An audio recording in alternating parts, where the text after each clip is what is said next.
diagnose a steering issue. If you're having issues with your steering, such as stiffness, wobble, or rattling, it could be coming from one of a few areas. In this video, we will check each area, and once diagnosed, you can follow the link to the maintenance video. The areas to check are the disc rotor and brake caliper, the front fork headset, the steering arm, and the steering rod headset. You should also check these areas every 6 months or so for general maintenance, if you've fallen or had any kind of crash, if you've ever removed the front wheel, adjusted the fork, the handlebars, or the steering arm, or if you've not ridden your bike in a while. The tools you need to do this are 2 17mm spanners, 2 13mm spanners, a 5mm hex key, a 4mm hex key, a 3mm hex key, a 2.5mm hex key, a torque wrench with a 13mm socket attachment, a T25 Torx key attachment, and a 5mm and 4mm hex key attachment, high performance grease, and a rag. You will also probably need a pin or a needle to clean out the grub screw.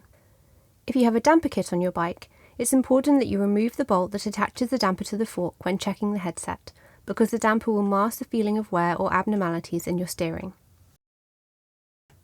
Checking the disc rotor and brake caliper.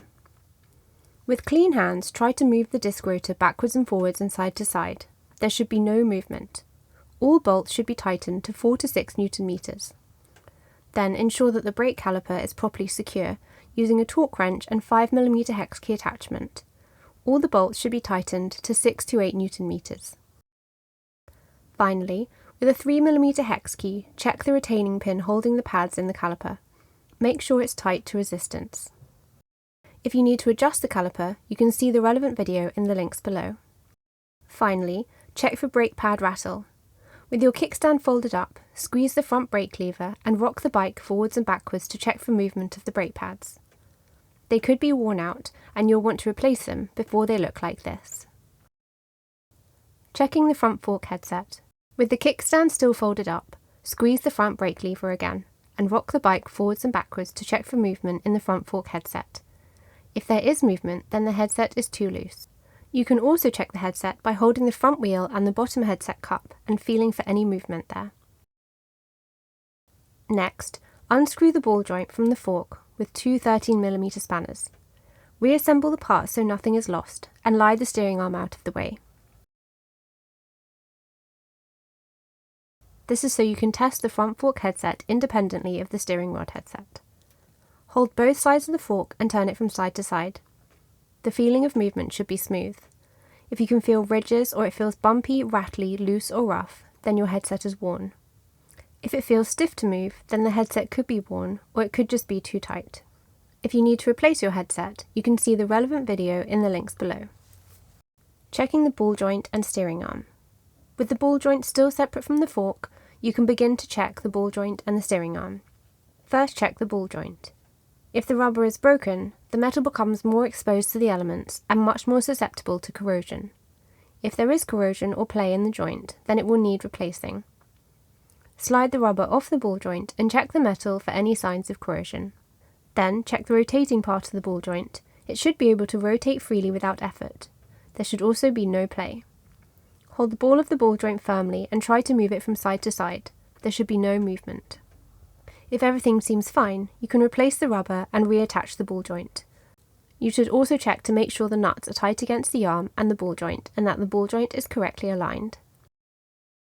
To replace your ball joint, see the relevant video in the links below. Then run your eyes and hand along the transmission arm and RL linkage to check for dents, bends, cracks or any abnormalities or heavy corrosion. If there are any, the transmission arm or the linkage will definitely need replacing. Next, hold the transmission arm firmly and try to move it up and down. If you can feel any play or movement in the arm, or can see any movement in the ball joint or the linkage, something is loose or needs replacing. Then check the tightness of the nuts on the linkage and the thickness of the white Teflon bushings. They should be 2.5mm. With a 2.5mm hex key, slightly loosen the grub screw in the relevant bolt. Then, with 2 13mm spanners, hold the head of one of the bolts still whilst loosening the nut. Loosen it enough so that you have more access to the bushings to check their thickness. At this point, you can clean them with a rag and apply some new grease. Each link has 2 of these white bushings. There are also metal spacers which you need to make sure are not broken or worn out.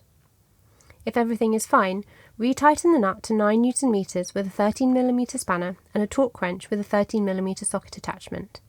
Then loosen by 70 to 90 degrees. This loosening is necessary to allow for smooth movement in the linkage when you turn the wheel. Then repeat this process on the other bolt. Finally, retighten the grub screws gently and only until you feel resistance so as not to round off the screws. You should also check the tightness of the bolts holding the linkage to the steering rod with a torque wrench and 5mm hex key attachment. They should be 7 to 9 Nm. And you should be able to see 5mm of steering rod underneath the linkage, and there should be no damage to the area. When you have checked all bolts, you can check the arm for play again. If you need to replace the transmission arm or Teflon bushings, you can see the relevant videos in the links below. Checking the steering rod headset. To check this, you will need to remove the transmission arm to isolate the headset to feel for wear properly. The easiest way to do this is to loosen the bolts under the transmission arm with a 4mm hex key and take the transmission arm out of the linkage and lie it down out of your way.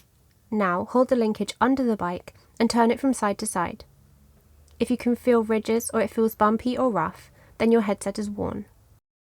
Next, try to turn the spacer underneath the Easy Up. If it turns, then the steering is too loose and the Easy Up stem lifter will need adjusting. To adjust your stem lifter, see the relevant video in the links below.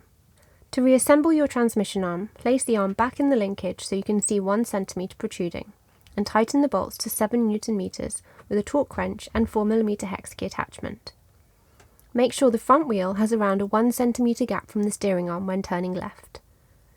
To adjust this gap, see the relevant video in the links below. If you had a damper installed on your bike, you can now reinstall it using a torque wrench and 4mm hex key attachment and tighten it to 5 Nm. If you don't like getting your hands dirty or you're not confident in performing these checks, we recommend taking your bike to your local dealer.